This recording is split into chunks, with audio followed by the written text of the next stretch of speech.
Hey everyone, Krista Moser here. Today I get to show you my brand new ruler. This is the scallop border template by Creative Grids, designed by me. So what we have here are 3 different sizes of scallops for different depths of borders, and then a corner unit that's universal to all of those. So the nice thing about this, there's no math involved. It will fit any size quilt.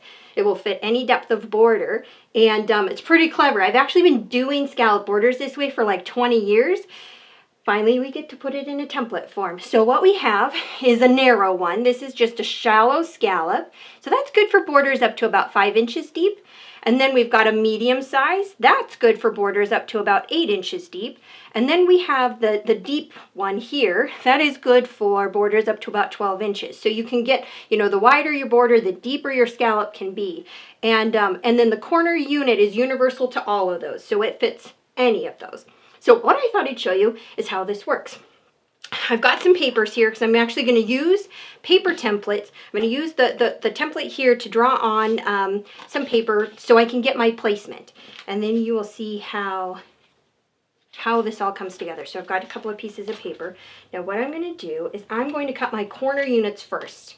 So I'm going to lay these down here right under this corner unit, centering, and then I'm just going to cut all the way around. This will be my corner placement on the quilt. So once I have those, I just have these half moon shapes. I'm going to actually fold them in half again and give myself a little crease. That actually comes in handy when placing them into the corners. So I'm just going to give this one a crease, and it'll be all set up. Okay, now the quilt that I'm going to scallop has 4-inch borders, so I'm going to use the shallow scallop here. So I'm going to grab more of these papers, a couple, 3 of them, and I'm just going to place them under the shallow scallop. So I'm going to center that here, so cut up and to the top. Just like that. So what this creates is a mirror image. So what I've just done here, my hill and my valley, you do a lot of these. So you would cut quite a few of these. Depending on how long your quilt is, you're going to need them to lay down the sides and across the top and bottom. So I've actually already got quite a few of those cut.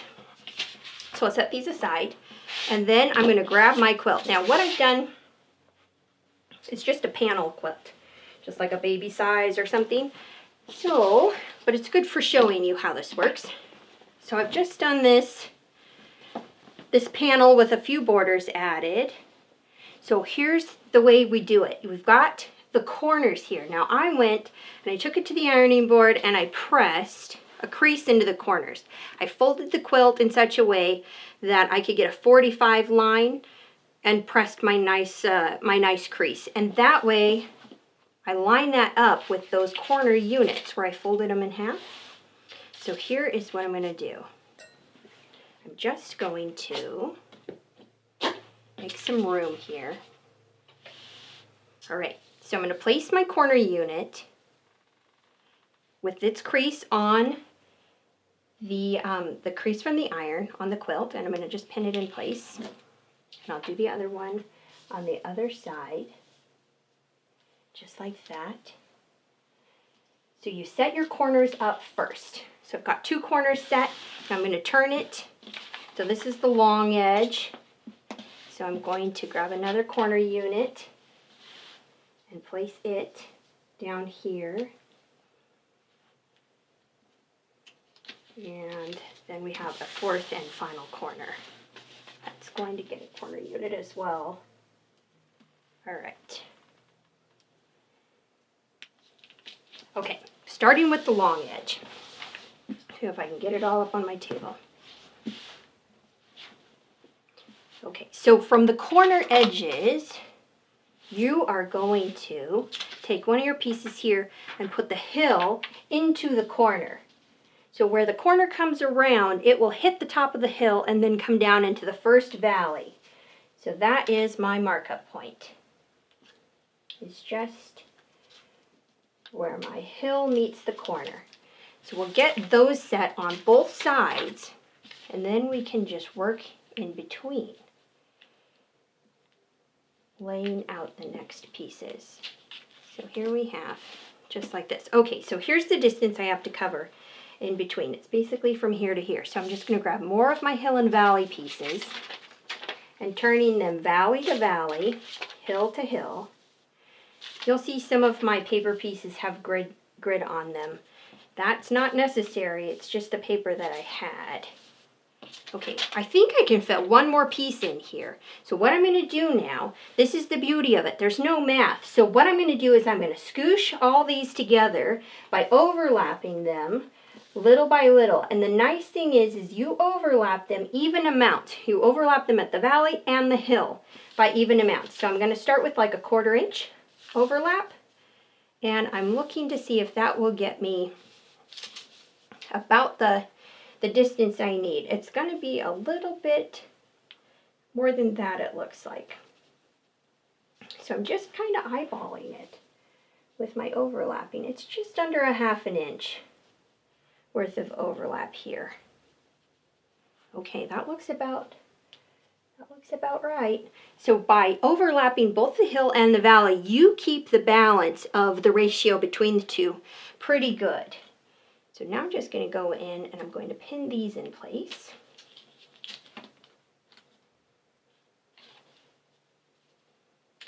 This would be the same if you're using a wider border. Notice when I draw this line and then eventually quilt and cut this out, you're actually not removing much. So a lot of misconceptions when it comes to scallop borders that you're going to be cutting away quite a bit. You really only are shallowing out parts. And of course the depth of that depends on what, whether you're using the small, medium, or the large scallop. So even for a small quilt, you could use the large scallop if you wanted a really exaggerated wave look. Okay, so here we have all those balanced in place. That's good. Now, what I'm going to do here is I'm actually going to take a pen and I'm going to draw this line. The reason I do this is because you would then go and quilt this, and you would quilt up to the line, and then you would cut it away afterwards. Now, you could do this after it's already been quilted. You wouldn't necessarily then draw the line. What you would do is you would just cut. So if you've already quilted it and you want to go ahead and cut your scallop through the quilting and everything, there's some risk to that because you would want to bind it right away. So if that's more your style, I have done it that way before, but you want to bind it immediately so that none of your quilting stitches pull loose. But it can be done. But for this case, I'm just going to draw the line so then I can quilt up to that line and cut it away afterwards. Okay, I'm just about done with this side. I'm just sketching kind of a rough line to follow, so when I go to quilt, I don't get my stitches too far over it. And the important thing is you get these corner units. And I'm going to go around the corner.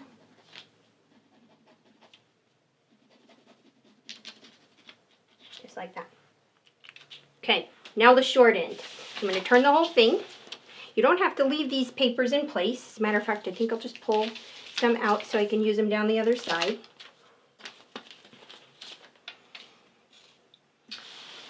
But you do leave the corners in place. So I've got those in place here. And now here I'm going to start with my hill matching my corner again. There we go. Coming down into the valley. The other side too. The hill matching. Okay, so here's the space that I've got to fill between these two. Now, on the last side, I overlapped them about 3/8 of an inch. On this side, I think what I'm going to need to do is spread them out. So that's a nice thing you can do, because overlapping them, I think, is not going to work out too well. I would have to overlap a lot in order for it to fit.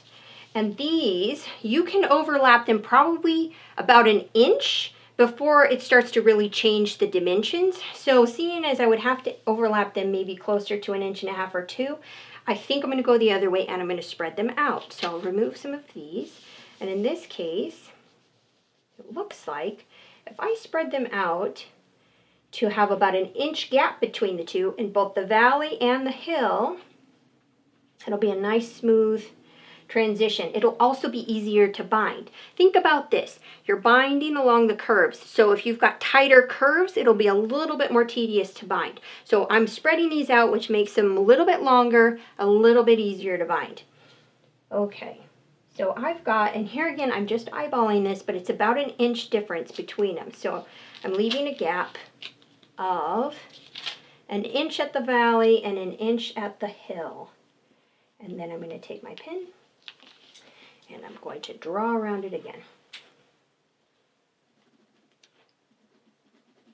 And my corner has been set, so I can just work my way down here, and here's the gap. Go right across and up the other side. And here's the gap again, and then back down.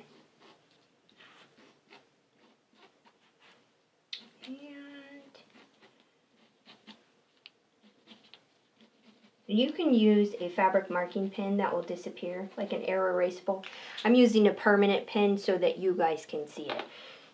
I wouldn't necessarily suggest that if you're just doing this at home.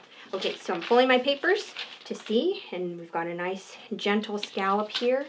And now I would turn it and go back down the other side. Same thing. This is the long edge again. Likely it will be overlapping again by about 3/8 of an inch. Here's the other nice thing. If your quilt's a little wonky and one edge is longer than the other, you'll never know. By doing this method, you will never ever see it. It's going to disguise all of those imperfections because you can do these minute adjustments and it'll make it totally blend in. So it's a pretty great way to make something like that discreet. Okay, so I've already actually got this whole process and the quilting done to one. So I'm going to show you what I do next.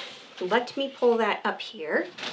All right, so here is another quilt, a panel that I added borders to. You can see I did this marking line. I quilted up to it. I've left it, raw edge here, and I'm going to show you how I cut the scallops. You can, of course, use scissors, but you can also use the template, and it's kind of easy to do that. So let me clear some space, and I'll show you how to cut that out using the template. All right, so I've got my corner. Take the plastic, the template plastic, and put it right into the corner. Now here, the ruler has a thick black line going right up through the center of it. So we've got this hanging hole here, and then thick black line. Line that up with the pressed edge, when you did the corner and you pressed a crease in it, this should line up perfectly. So basically coming from the corner, inside border, all the way through the creased line here, headed out towards the outside. So I'm just going to trim this part right here, not clear around, because remember it matched into one of the hill pieces, and so the curve gets a little more gentle. But here this will give me my curve. So here we have there, and I think I'm just going to cut it off like that. Okay, so I've gone my first corner. Now here's the shallow one that I've used. So I'm going to turn this over and match it up so that I've got my line right down into the valley, across the valley. Turn the ruler over, and now I can go up the other side, the hill, just there, and turn the ruler and line it up. Scoot it towards me a little bit. I'm just going to go like this, and then just scoot it down. I think this is the one I had to spread out a little bit. So going across the valley, and then up the other side, back to the corner. We'll turn the corner unit in. I'm looking for my line-up piece here. Line up that thick black line from the inside border point, Out here we've got some corner placement guides so you can follow seams if you've got seams to follow. I'm just going to, all right, turning it.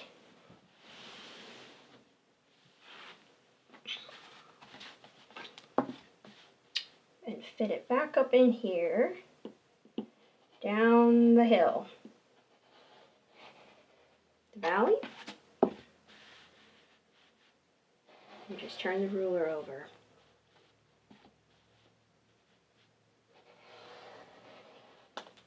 And work your way all the way down the quilt.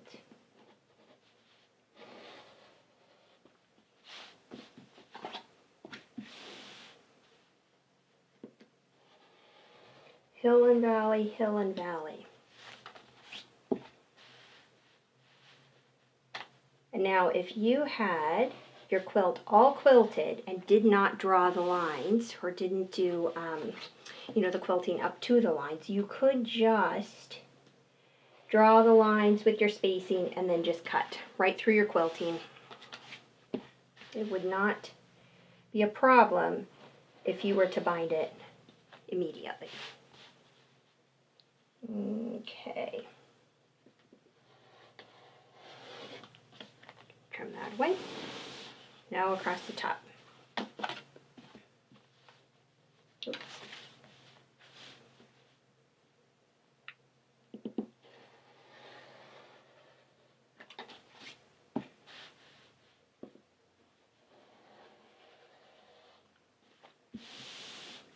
And this is the ones that are kind of elongated, where there is a space. I think that's about 1 inch is what I had there. Okay, back to the corner.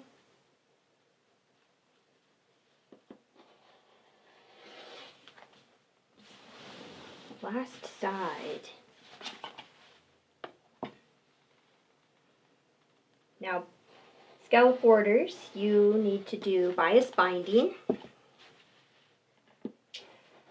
so that it curves around, but it will make it very easy to bind, especially these gentle curves, because you don't have to do inside points with a scallop border like this. No inside points, just hills and valleys. But you will want to cut your binding strips on the bias. Just about.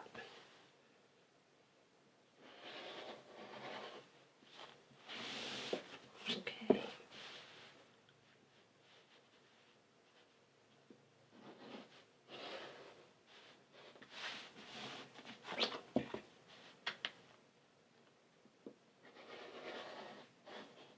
And last one.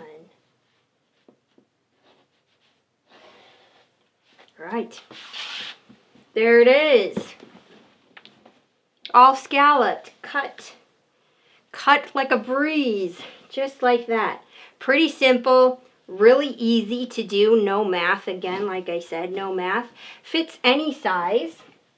You saw the way I did that, where I scrunched them together to overlap for down the sides and then spread them apart, so you can do that for any size quilt, making it either a really gentle scallop or kind of a tighter one.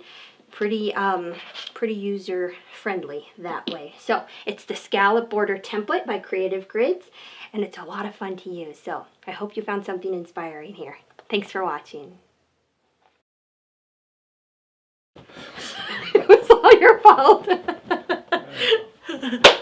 a minute. I'm getting that too. Good. It's like 120 degrees in this room.